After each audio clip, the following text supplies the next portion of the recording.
Hi guys! Welcome to this new video. My summer bulbs have just been delivered and I thought, why don't we open the box together?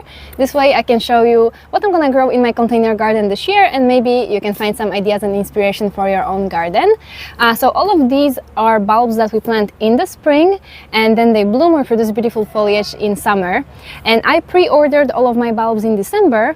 I don't always pre-order my stuff, but sometimes when I'm really excited about some plant or I want to grow something that I know is everyone's favorite and there's a risk that it will sell out quickly, I try to pre-order. But that being said, I just checked on Farmers Gracie website, which is where I ordered all of these bulbs from, and all of the things that I purchased are still available. So in case if you're interested in buying any of these or growing any of these yourself, I think you can still get your hands on them without any problem.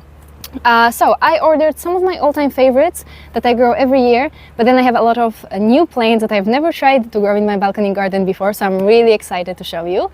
And just one last information, my balcony garden is northeast facing, so it doesn't receive a lot of sunlight. It only receives a couple of hours of sunlight in the morning, and then there are parts of my balcony that don't receive any sunlight at all. So it's a shade slash part shade.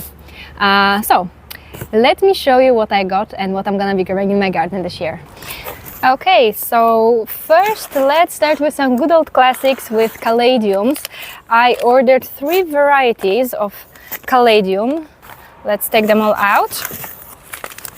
Okay, so before I show you all of these varieties, let me tell you a few words about caladiums. So they are exotic plants and they produce the most beautiful foliage. They are great plants for full shade and for partial shade. They also make great house plants. I actually bought some that I'm gonna grow indoors and some that I'm gonna grow in my container garden. And caladiums, you can display them in so many beautiful ways. You can pot them individually, they look really beautiful on their own, and then if you order several different varieties, you can group them together and they provide a really beautiful pop of color, especially in the shade. And if you have a shade garden and you are searching for some summer plants that you could create summer composition with, caladiums are also great candidates for that. So I have 3 varieties. I have caladium White Queen, and I ordered 3 tubers because I'm gonna grow some indoors and some outdoors. And White Queen is one of my favorites because it has those beautiful large heart-shaped leaves, and they're kind of a mix of pink and white with beautiful green margins. Such a stunner. Then I have caladium Spring Fling, and these are absolutely the cutest because not only they are heart-shaped, but they are also pink. So it looks really pretty, and I guarantee that if you plant caladium Spring Fling in your garden, everyone will ask you, what is this pink heart sticking out of your composition? Or when you mix them with some other plants, you have those pink hearts popping out. That looks really, really cute. And then I have caladium Florida Moonlight. This is an absolute stunner as well. It produces those large white leaves, and they are so white they are almost translucent.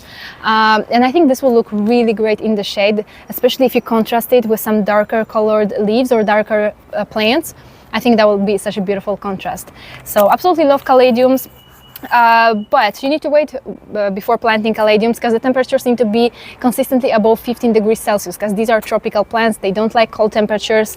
And although we grow them as summer annuals, they're actually perennials and you can keep them from year to year. At the end of the season, you will just need to dig out the tubers and store them indoors. I actually have some caladiums indoors from last year. I think I forgot what varieties I have because I forgot to tag them, but I'm sure I have Rosebud, which is another beautiful caladium that has green and pink leaves.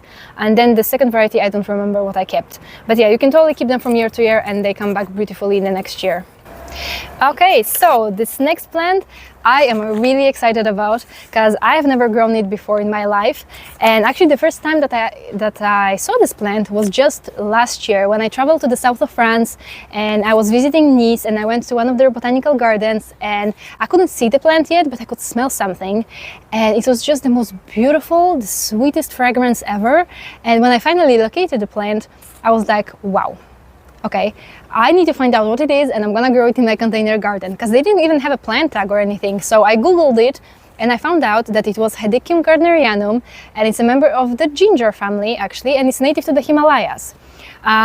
So I was lucky to find Hedychium gardnerianum on Farmers Gracie website, and they also have different hedychiums, different species, because in the genus Hedychium there are different species and they are all beautiful, they are all unique looking. But Hedychium gardnerianum produces these really beautiful large green leaves and those really tall flower spikes with beautiful yellow flowers that attract pollinators. You can grow them in full sun and in partial shade. And in the past I was really successful with tropical plants. I had a moment in my life when I was like all about tropical plants. I had a banana tree, canna lilies, tuberous begonias and caladiums and all kind of tropical plants in my garden. So Hedychium gardnerianum is a perennial plant, but it's not very winter hardy. I think I can get away with overwintering it outdoors, because in the past I overwintered canna lilies and tuberous begonias outdoors, even though I garden in zone 8 and technically they are not winter hardy in my growing zone, but I successfully overwintered them outside, so I think I can get away with overwintering this one as well. But in all cases you can dig them up at the end of the season and you can store the rhizomes and plant them again next year. So we'll see how that goes. Okay, and now I'm gonna surprise you because I bought dahlia tubers. And I know what you're gonna say. You're like, what? You just said that your garden is in the shade. How come you grow dahlias? So I'm as surprised as you are. And let me tell you what happened. So I tried growing dahlias in the past, never worked. I tried mature plant, I tried tubers. I planted tubers, and as long as they produced some healthy foliage, they never really produced flowers. They produced flower buds, but those flower buds never really opened. So I gave up, because obviously I know that dahlias needs at least 6 hours of direct sunlight in order to grow healthy and to produce flowers. But you know, I wanted to give it a try just in case. But last year, I went to the garden center and they were getting rid of summer bulbs, and it was at the beginning of June, I think, and they asked me, do you want some bulbs, because we need to get rid of them and it's such a shame because they look healthy and I think you could still plant them in your garden and have a success with them. And I was like, yeah, sure, why not? Free bulbs, who wouldn't want them? So they gave me, I think, like 4 or 5 bulbs, and among them there was a dahlia tuber.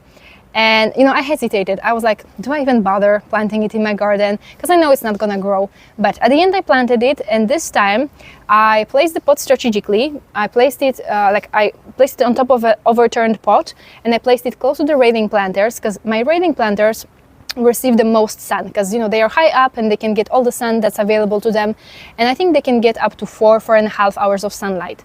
And so I placed that dahlia very close to the railing planters, and guess what? It actually bloomed, and it bloomed so beautifully. So the plant stayed really small still, like it was really, really miniature. It was a full-size dahlia, but it grew like 30 centimeters tall and wide, and it produced about, I think, 3-4 flowers a week, which is not a lot, but it was enough for me to enjoy it, enough for me to cut some flowers for my mini bouquets. So I figured, well, let's give it a try. Let's repeat that experiment from last year, and we will see what happens this year. So I ordered myself 3 dahlia tubers, and we'll see how that goes. So I have dahlia wind-eyed Jill, which is a beautiful kind of pom-pom or ball-shaped dahlia with kind of creamy pinkish petals and darker center. The center is kind of burgundy wine colored, beautiful dahlia. Now we have a dahlia Caitlin's Joy, which is a pinkish purple ball dahlia. And another one, I want to say a few more words about this one, because this one is a single flower dahlia. So I think that if any of these blooms, it will be this one, because the one that I grew last year was also a single flower dahlia. I don't know the variety of the one that I grew last year, but this one is absolutely stunning. It has lilac colored petals that are become more creamy towards the center, and then the center is yellow. And this is a really short dahlia. So if you do have a sunny balcony and you will like to grow some dahlias, but most dahlia cultivars are too large for you, this one will be a great option because it only grows 50 centimeters tall. And in containers, it's probably gonna stay smaller in all cases. So this will be a great option for small balcony gardens, especially those sunny balcony gardens. Really beautiful cultivar, and apparently pollinators absolutely love this one. So really excited to give all of those dahlia a try, and we'll see how that goes. Okay, so here is everything that I'm gonna be growing in my container garden this year. I also have some plants that I'm growing from seeds, so I need to save some space for those as well. I'm not gonna be planting any of these right away, simply because I don't have the space for it right now, because I still have my spring bulbs in my containers. So I'm gonna wait, and while I wait, I'm gonna put them back into that box, but I'm gonna open each individual bag to make sure that they have good airflow, and then I'm gonna store them somewhere inside of my apartment, somewhere on the shelf where it stays dark and cool until I'm ready to plant them. And I'm surely gonna share with you in some video how I plant all of these, maybe I'll even make some tutorial. So yeah, that's coming.